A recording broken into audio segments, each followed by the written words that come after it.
waxaan rabaa maanta inaan halkan fariin ugu diro dhammaan ardayda ka soo baxday jaamacadaha Somaliland ee doonaysa fursad waxbarasho inay ku tagaan dalka Taiwan. waxaan rabaa horta inaan idin sheego waxa dhawaan Taiwan iyo Somaliland waxay yeesheen xiriir diblomaasiyadeed. xiriirkaas oo soo socday muddo, laakiin alxamdulillah rabbil caalamiin maanta Somaliland iyo Taiwan waa laba dal oo is aqoonsan. waxaan la kulanay safiirka Somaliland ee u fadhiya Hargeysa. anigu waxaan markaa kamid ahaa wafdigii January tagay, wafdigii Somaliland ee tagay dalka Taiwan, halkaana kala soo hadlay xiriirkan maanta alxamdulillah dhinaca waxbarashada. halkan waxaan kula kulanay wasaaradda waxbarashada iyo sayniska daraata, waxaan kula kulanay oo nagu soo booqday safiirka iyo safiir ku-xigeenka dalka Taiwan u fadhiya magaalada Hargeysa caasimadda Somaliland.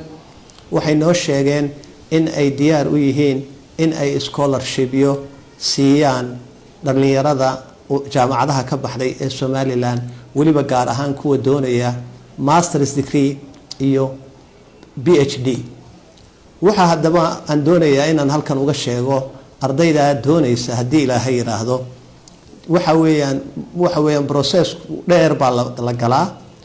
waxay tagi doonaan haddii Ilaahay yiraahdo ay ninkii fursad u helaa scholarship kani sanadkan maaha, laakiin April next year ayaa la tegayaa haddii Ilaahay yiraahdo intii Ilaahay ugu talagalay ee application iska laga aqbalo. laakiin waxa jira process la sii maro oo instruction kaas uu nasiiyay safiirka. marka waxaan doonayaa inaan inta la wadaago ama la share gareeyo dhalinyarada jaamacadaha ka soo baxday ee doonaysa master's degree ama PhD inay ku tagaan dalka Taiwan. waxa muhiim ah haddaba processkaasi waxa uu bilaabi doonaa bisha 9aad, waxaana laga xareysan doonaa safaaradda Taiwan ay ku leedahay magaalada Hargeysa caasimadda Somaliland. marka waa process dheer. waxa ay prefer gareynayaan ardayda waliba bright-ka ah ee waxbarashada aad iyo aad ugu fiican. maaha arday walba inuu tago, arday ishuba oo waxbarashada aad iyo aad ugu fiican oo waliba waxa ay prefer gareynayaan kuwa caafimaadka oo kala, mesela health medicine oo dhan way apply gareyn karaan. waxa kale oo danaynayaan oo dalkeenana anfici doonta engineernimada, kuwa ama engineering-ka soo baranaya. waxa kale oo muhiim ah agriculture-ka kuwa ah, waxa kale oo muhiim ah fishery ama culumta badda oo kale. marka safiirku waxa uu noo sheegay inta doonaysa iyo kuwa kaleba way badan yihiin, laakiin kuwaas ay prefer gareynayaan. shuruudaha ugu waaweyn waxa weeyaan ardaydu inay yihiin arday bright ah.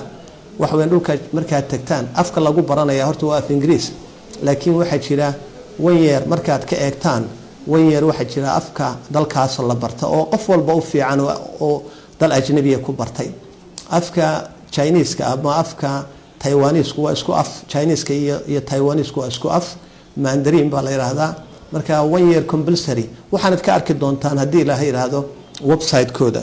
waxaan doonayaa halkan inaan uga soo gudbiyo dhalinyarada inay galaan website la yiraahdo Study in Taiwan. Study in Taiwan website-ka la isay galayaan. waxa ku qoran ama ku jira 160 jaamacadood oo uu dalkaas leeyahay oo ay markaan xagga tagnay noo soo sheegeen, halkanna ay noogu warameen. 160 ka jaamacadood waxa weeyaan ardayda aan doonayno inay bright-ka ah ee mustaqbalka la doonayo inay Somaliland wax taraan. waxa loo baahan yahay inay halka ka apply gareeyaan wixii ka dambeeyay September markay ka apply gareeyaanna waxa weeyaan jaamacadahaas ay toos ula xiriirayaan. jaamacadaha Taiwan markay la xiriiraanna processku waxa uu marayaa safaaradda Somaliland ee ku taala magaalada, safaaradda Taiwan ee ku taala magaalada Hargeysa ee caasimadda Somaliland. taasa u sahli doonta haddii Ilaahay yiraahdo. marka waxaan doonayaa maanta waxaan jeclaystay fariinta inaan u soo gudbiyo ardayda potential-ka ah ama candidates-ka ah ee doonaya inay master's degree dalka Taiwan ku qaataan ama PhD ku qaataan, oo waliba preferable ah ardayda caafimaadka oo kala baranaysa ama ardayda engineering-ka ama ardayda agriculture-ka iyo fishery-ga, kuwaasoo aan aaminsanahay inay mustaqbalka caawin karaan ama wax weyn ka tari doonaan horumarkan dalka Somaliland.